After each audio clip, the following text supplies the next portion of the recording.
Welcome back, guys. So today we're going to learn how to make Tarka Dal. It's a vegetarian Indian lentil curry, I suppose. You can always customize it with whatever you've kind of got in the fridge. So let's see what we've got today. When I say things are customizable, you can always use whatever you have. So I don't have any onions, but I do have a leek. So we're going to use a leek instead of an onion. I have this guy. He's seen better days, but you know, he can go in. I've got some mushrooms, always nice. And then things that I would definitely say you always need are garlic and ginger. And I had this lovely tomato from a friend, but as you can see it's split, so I'm going to use it up too. So when I'm prepping for a meal, I always like to get my, as our chefs say, mise en place, ready to go. So I usually grab myself a plate, and then when I chop all my items, I can put them on the plate, and then they're ready to go for when I need to start cooking. I always like to have a little container just to one side to put all my rubbish in, so it's always handy, and then it can go in the compost later.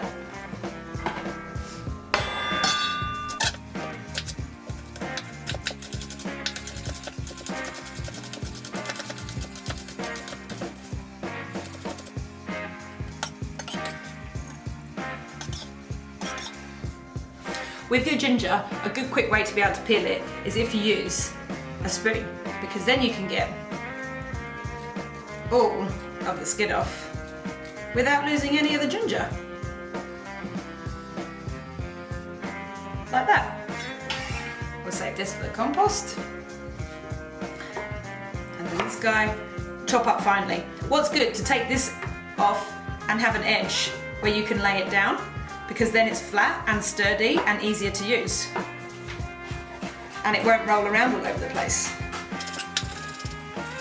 Imagine if I could chop this fast. Be careful of your little fingers, guys. Gather it all together. You just want to get this finely diced up, however you like to do that. It also doesn't matter if it is a little bit chunky. It's all going to cook down.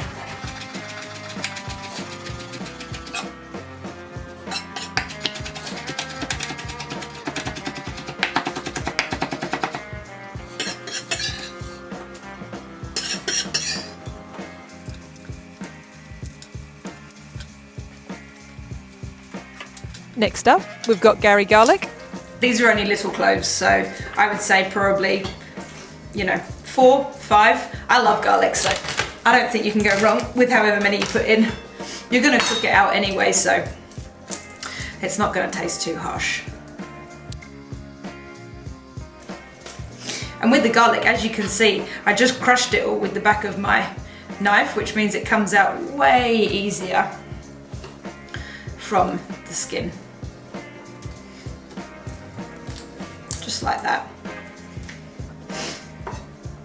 Again, this doesn't need to be chopped. We don't need to make this into a paste, just nice and fine. But if you cross it first of all like that, then you can just start going at it.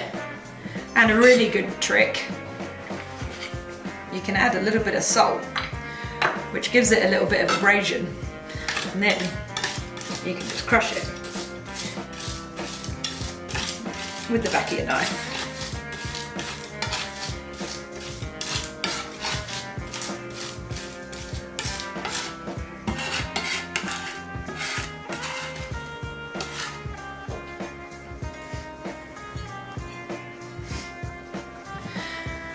And then you can use as many mushrooms as you have. If you've only got 3 mushrooms, use 3 mushrooms. I had quite a few, and it's quite nice to have a little bit of extra vegetable in there, so I've used 5. These guys, just slice them up. This is going to cook for about 35 minutes, 20, 35 minutes. So, you don't want to cut them too small, because otherwise there'll be nothing left. This bit of carrot, I'm just going to cut the black bits off. He's okay, he's just sat in the fridge. If he's a little bit soft, that's fine.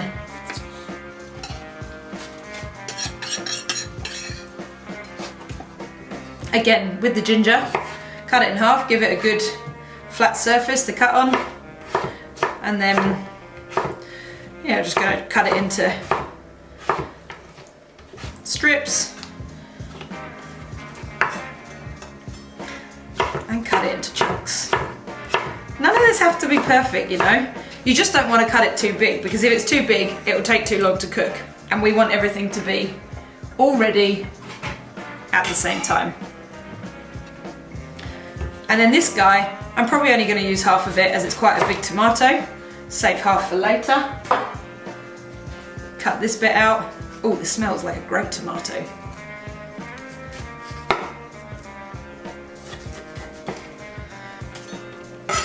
And again, just cut it up into chunks.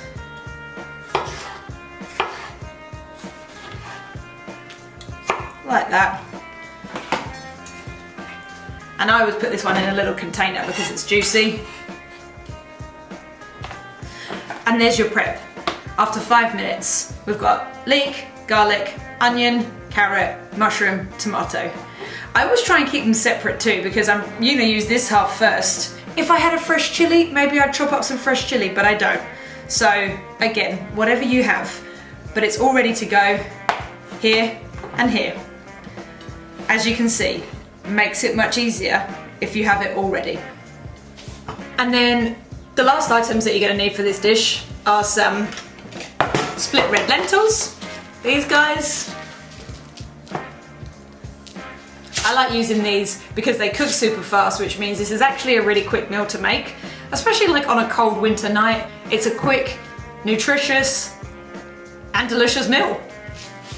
And I've got here some coconut powder, which I'll use instead of coconut cream or milk, but if you have either of them, that's totally fine too. This is really always about like what you've got in the house and try not to have to buy too many extra things.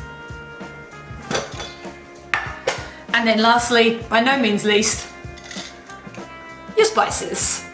I mean, in here I've got a few little bits. I've got some curry powder, some chili powder, onion seeds, fenugreek, turmeric, coriander seeds, cardamom, black cardamom. I've got some cinnamon, all sorts of stuff. And it's lovely to have all these extra spices, but if you only have curry powder, then don't worry about buying extra. Now, we're going to turn the heat on, but only to a medium. Maybe a teaspoon of oil and 2 small cubes of butter. Now, if you wanted to make this dish vegan, you could just don't put the butter in. But the butter I quite like because it gives it a bit more of an authentic taste. I believe that in India, when they make this dish, that they probably would use ghee. If anyone's out there listening that may think that that's right or wrong, let me know. But I'm pretty sure that they would add that. So as you can see here, the butter's melting, our leeks or onions, garlic and ginger. And I'll add these first so that we can start to soften them down.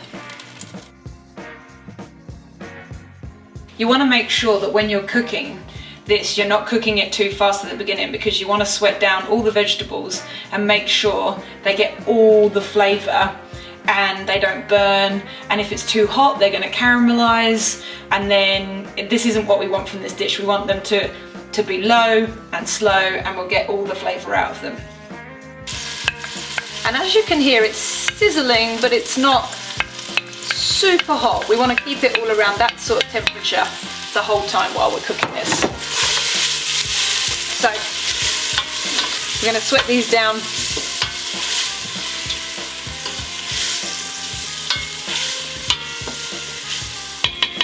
for probably around 10 minutes or so. We'll come back to it then. It's really important that when you cook this stuff down that you don't rush it, because this is all flavour.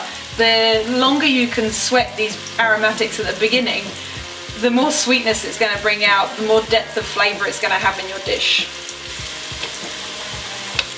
So this has been cooking for 5 minutes, and as you can see, actually it's already quite soft. That's because I cut it quite small.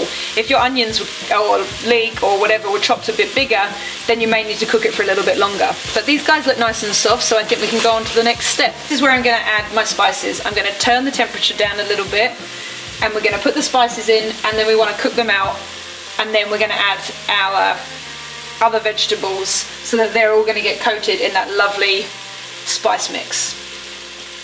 If you only had a curry powder, I would say that you probably want to add at least 2 tablespoons. But because I've got a collection of a few little other bits, we're going to do a little bit more. So if they're whole spices like this, we need to cook them for longer than we do the powder. So I'm going to put in 3 cardamom seeds. These guys are really punchy. Also, when you bite into them in the end of your meal, savage. But anyway, hopefully you can fish them out. So I'm going to use 3 of them. I'm going to take maybe a small amount of the coriander seeds. I'm going to pop them in whole because they're quite nice. They give a lovely little burst. Super fragrant. Now, fenugreek, very bitter if too much is added, so be very careful with this. Again, if you don't have fenugreek, doesn't matter. It's only because I have it, so it's going in.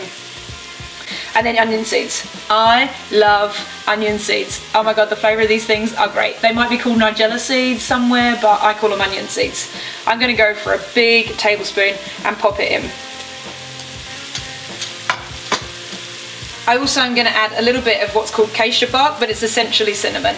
If you've got a cinnamon stick, then maybe half a cinnamon stick, but again, just be careful because obviously it's punchy. I had some Kashmiri chilies like this dried. I mean, again, they're quite punchy. I'm just going to use maybe half and put it in because I like a little bit of spice. So we're going to add that. And then we're just going to cook this for 1 or so minutes just to start letting the oils in them whole spices come out. Oh my god, it already smells so fragrant. And as you can see, there is a little bit of oil in here. You need that little bit of oil for when you add your other spices in because they're going to suck it all up. And you really need a little bit of something so it's not completely dry in there. So I've added the whole, and now I'm going to go with the powders. Again, if you only had curry powder, you know, you want like a good 2 teaspoons in there. Don't be shy with spices because they're flavour. This is chili, so I'm just going to use a little bit as I've already added some in the base. I had a little bit of turmeric, get a little bit of that in there. Maybe I'm going to put a bit more curry powder in. You know, you're going to add lots of things that are going to dilute this flavour, so you need to make sure you've got a good base.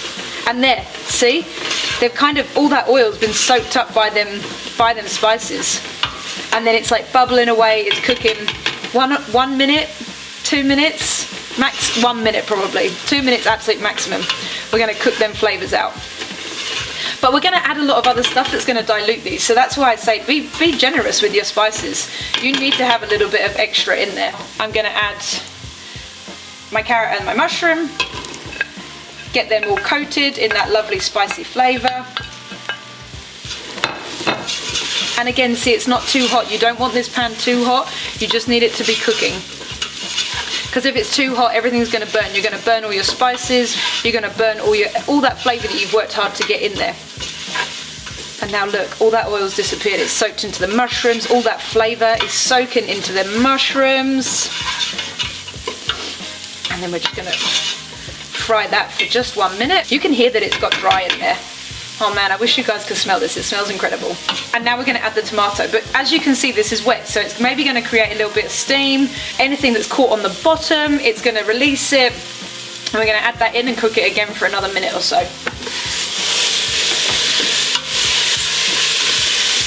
This is why the tomatoes are quite good. You know, they're a little bit of liquid before you have to add all your other stuff. Then tomatoes are just starting to break down a little bit. And we're going to add our lentils.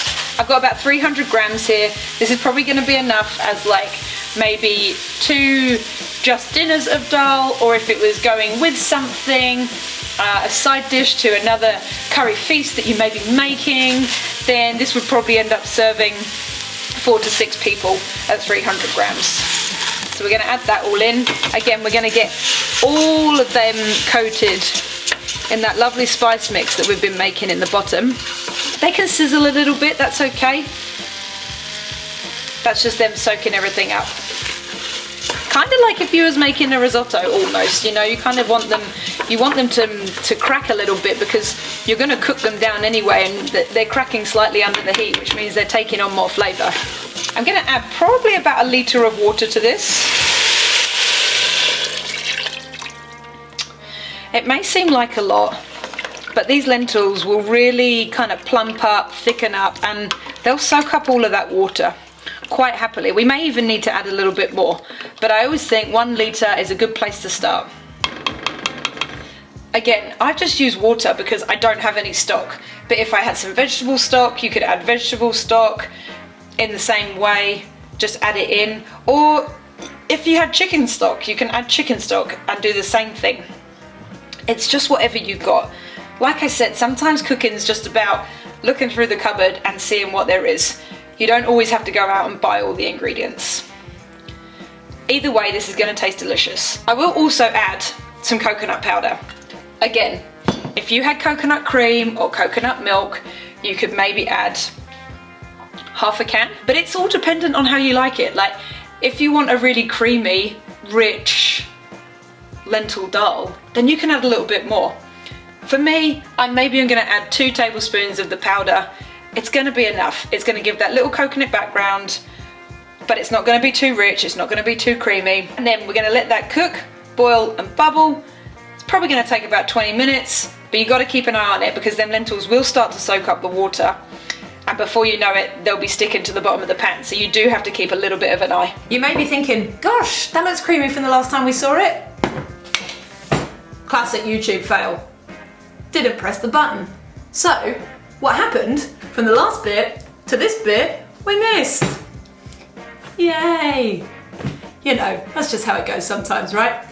So what you need to do from the last bit that you saw to make it to this lovely consistency is you add a tiny little bit more water from where it's cooked down, maybe 100 mils, and then I added my powdered coconut. I added about 1.5 teaspoons because I don't like it too coconutty. But if you want it a bit more coconutty, you add a bit more. If you're using coconut cream, I would say maybe use half a can, and coconut milk maybe half a can. But again, you just need to taste it, decide whether you like it or not. If you want a bit more coconut, add a bit more coconut.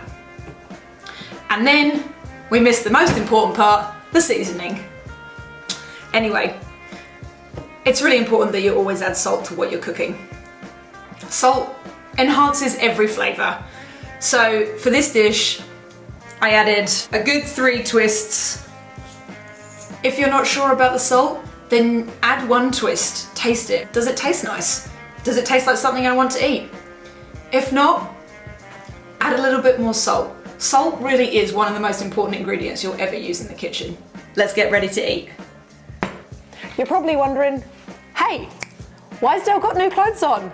Hey, why does her hair look different? Who does she think she is? Beyonce having a stadium tour outfit change? No, my battery's died. So I'm having to record this at a different time. You know, this is what happens when you first start recording. Batteries die, things don't go right. It's all part of the parcel. So that's basically what happened. And I didn't quite realise because your camera gives you no warning. And none of the end was caught. So as you can see from this photo, I served it up with some plain white rice, plum cassundi, and some lime pickle. If any of you are in London, you should check out my friend's plum cassundi. The link to her website is in the description. It's amazing, I love it. I've added links to white rice and parathas, which would be a really tasty addition to this Tarka Dal. Why don't you leave me a photo of how yours went? You can add it into the comments section down below. Guys, I'd really appreciate you watching my first YouTube video here. And yeah, if you want to see me make some more classic F-ups with recording, then please like and subscribe. I'm sure that there will be many more where it goes disastrously wrong, but there's one thing that you can be assured.